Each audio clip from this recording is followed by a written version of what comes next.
Bienvenue dans les clés du monde avec James William Baguidi. Il sera question, bien évidemment, de Jérusalem, reconnue capitale d'Israël par Donald Trump.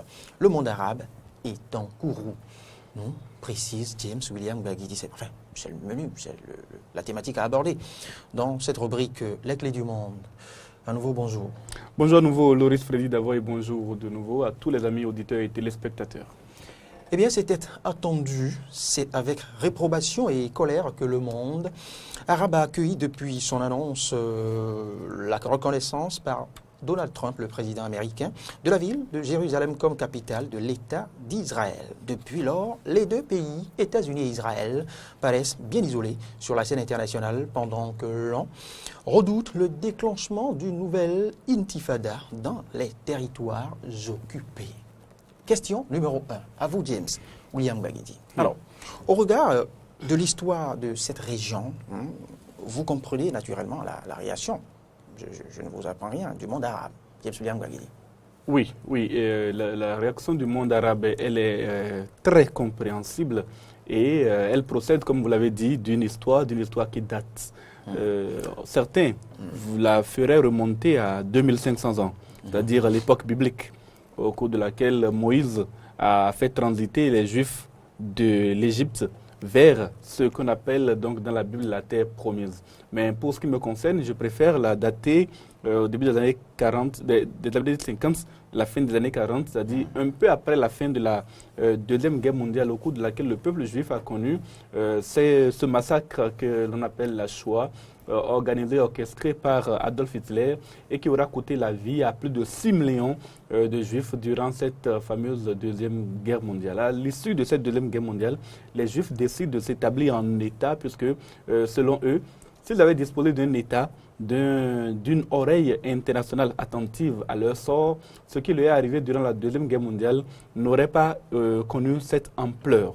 Et c'est ainsi que des territoires ont été envisagés, ont été prospectés, entre guillemets, pour devenir éventuellement ce fameux État juif. On a même pensé à des territoires en Afrique, dans la région de l'Ouganda, de l'Éthiopie et consorts. Mais finalement, le choix des Juifs s'est porté sur la région d'Israël, la région de la Palestine en fait. Et sur cette carte que nous avons à l'écran, on peut voir le processus, je l'ai déjà expliqué la semaine dernière, mais ce n'est jamais inutile de refaire cette explication. Le processus qui a abouti à la situation que nous vivons aujourd'hui. D'abord, donc, le territoire était un territoire colonisé par les Britanniques et donc un territoire sous mandat, c'est ce qu'on appelle la Palestine mandataire. C'était donc avant 1948 et donc qui avait été arraché en temps à l'Empire ottoman, était sous donc mandat de la Grande-Bretagne. Et à la fin de la Deuxième Guerre mondiale, il a été prévu, avec la volonté des Juifs d'établir leur État sur place, il a été prévu un plan de partage. Sur cette image, nous voyons en couleur verte ce qui devait être l'État palestinien et en couleur orangée ou beige foncé, ce qui devait être l'État juif. Et déjà à cette époque-là, la ville de Jérusalem et surtout en particulier ces grands lieux saints avaient été envisagés comme des territoires internationaux, donc une zone internationale sous administration des Nations Unies, ce qui retire autant à Israël qu'à la Palestine la souveraineté sur cette ville-là. Mais en 1948, alors que la proclamation des deux États n'a pas pu être faite, Israël s'est précipité pour proclamer son indépendance, sa souveraineté. Les États arabes de la région, les Palestiniens, se sont mis en courroux et ont déclenché une guerre contre Israël. Le problème, c'est que Israël s'est montré extrêmement forte au cours de la guerre et a vaincu tous ses ennemis.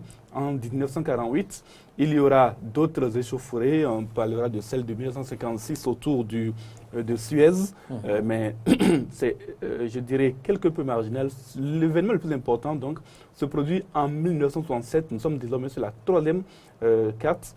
En 1967, les États arabes fomentent une nouvelle attaque contre Israël qui occupait déjà en ce moment-là, donc, une bonne partie des territoires qui avaient déjà été, qui étaient destinés à la Palestine, mais qui ont donc été conquis.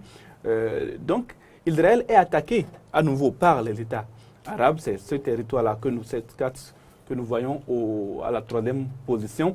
Les États arabes sont vaincus en 7 jours seulement par l'État d'Israël. Il s'agit notamment de l'Égypte, de la Syrie, qui sont écrasés par les forces de Tsahal. C'est ce nom-là que l'on donne à l'armée israélienne. Tsahal conquiert donc je dirais même la totalité du territoire qui appartenait à la Palestine. Donc les Palestiniens n'ont plus d'État à ce moment-là, n'ont même plus de territoire à eux en ce moment-là.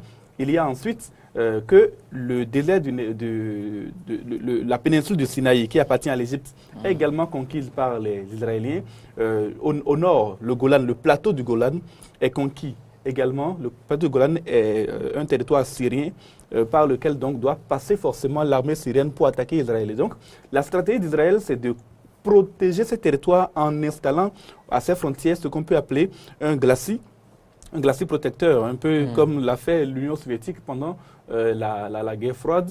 Donc, ces territoires-là, qui le contrôlent, si ces territoires sont attaqués, il considère que c'est une attaque sur son territoire propre et déclenche donc une révolte. En tout cas, à partir de 1967, la Palestine est totalement occupée, la ville de Jérusalem est conquise, c'est-à-dire l'ouest et l'est de Jérusalem sont totalement prises en étau par Israël. Et à partir de ce moment, les Israéliens, les Juifs en particulier, commencent à installer des quartiers d'obédience juive à travers Jérusalem-Est, qui était fortement musulmane au départ. Donc, c'est ainsi qu'on aboutit à cette quatrième carte qui est le résultat des négociations d'Oslo. Les accords d'Oslo vont permettre aux Palestiniens, en tout cas des accords seront signés entre Israéliens et Palestiniens, ceux qui vont même permettre aux leaders israéliens et palestiniens d'obtenir le prix Nobel de la paix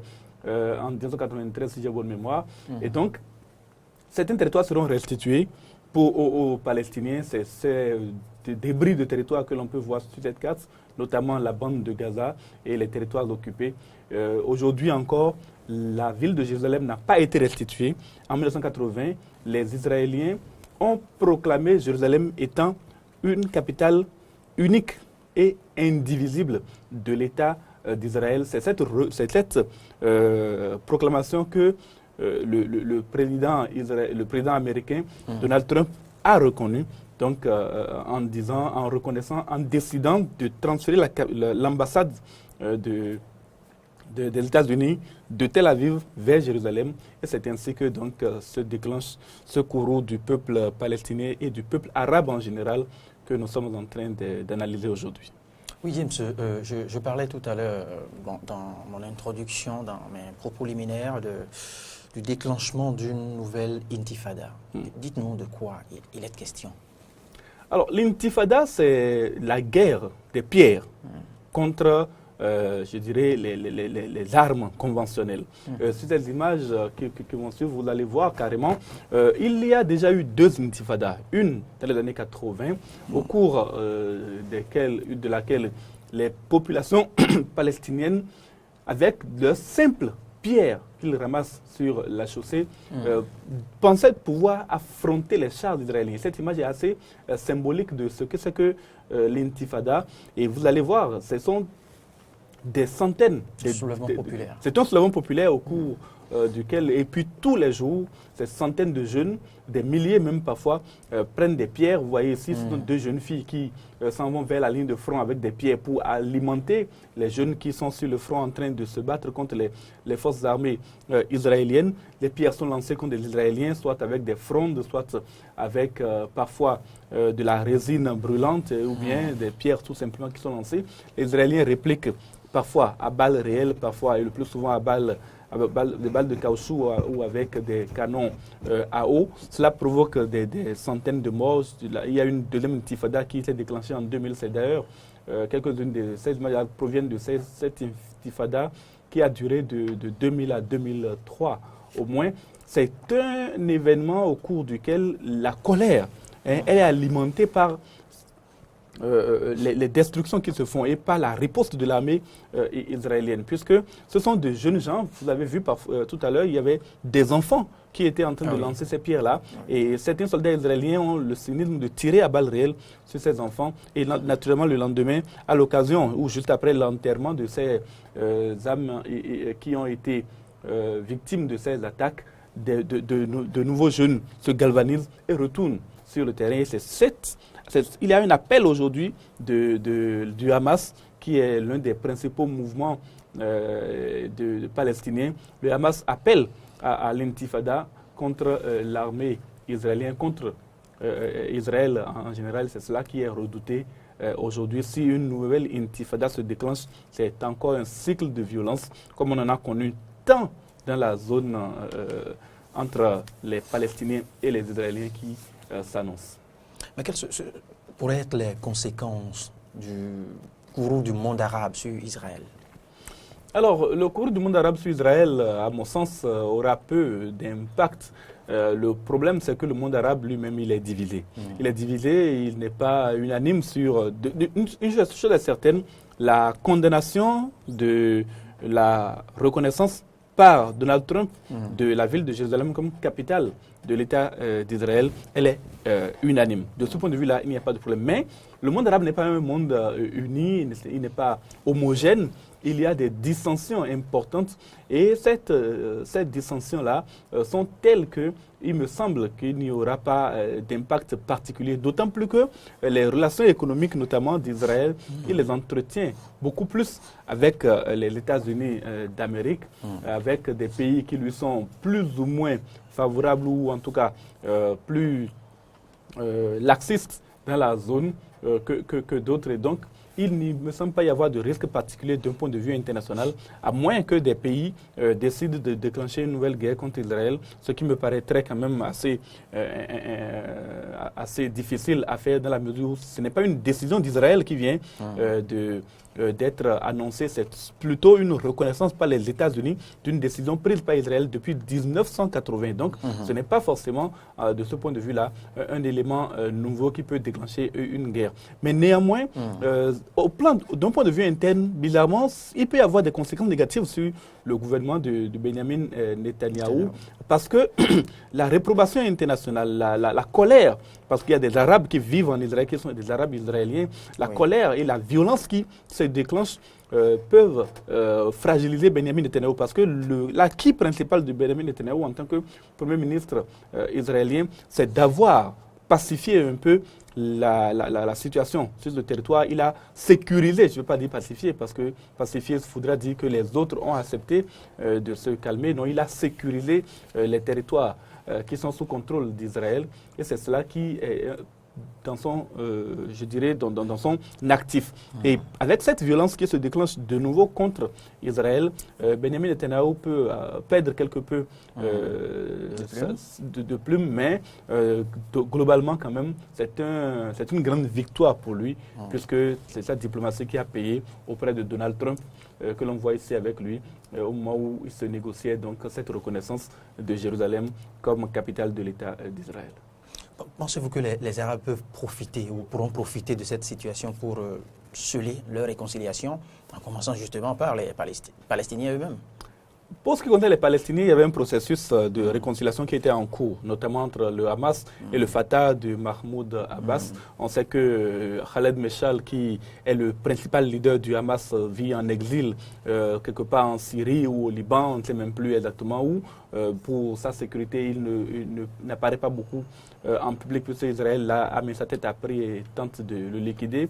Il y a également Ismaël Haniyeh, qui est du Hamas, et ces deux leaders-là sont en train aujourd'hui de se disputer quelque peu le leadership au sein du Hamas. Mais cette rivalité n'est pas trop perceptible. La grande rivalité, c'est celle qu'il y a entre le Hamas de Khaled Meshal et Ismaël Haniyeh qu'on voit ici à l'écran, et de l'autre côté le Fatah, puisque le Hamas a évincé le Fatah de la bande de Gaza. Vous vous souvenez, il y a un processus en cours pour que le Hamas puisse laisser de nouveau le Fatah gérer la bande de Gaza et donc gérer l'ensemble des territoires palestiniens qui sont encore sous contrôle palestinien à l'heure actuelle. Cette réconciliation, elle est possible dans la mesure où l'ennemi commun a de nouveau pris de l'envergure a de nouveau pris, je dirais, de l'embonpoint. Et quand on a un ennemi commun, c'est toujours plus facile de se réconcilier sur des bases de ce genre-là que d'être dans une rivalité perpétuelle. Et donc, il y a possibilité que cette réconciliation puisse avoir lieu. Maintenant, d'un point de vue international, les Arabes,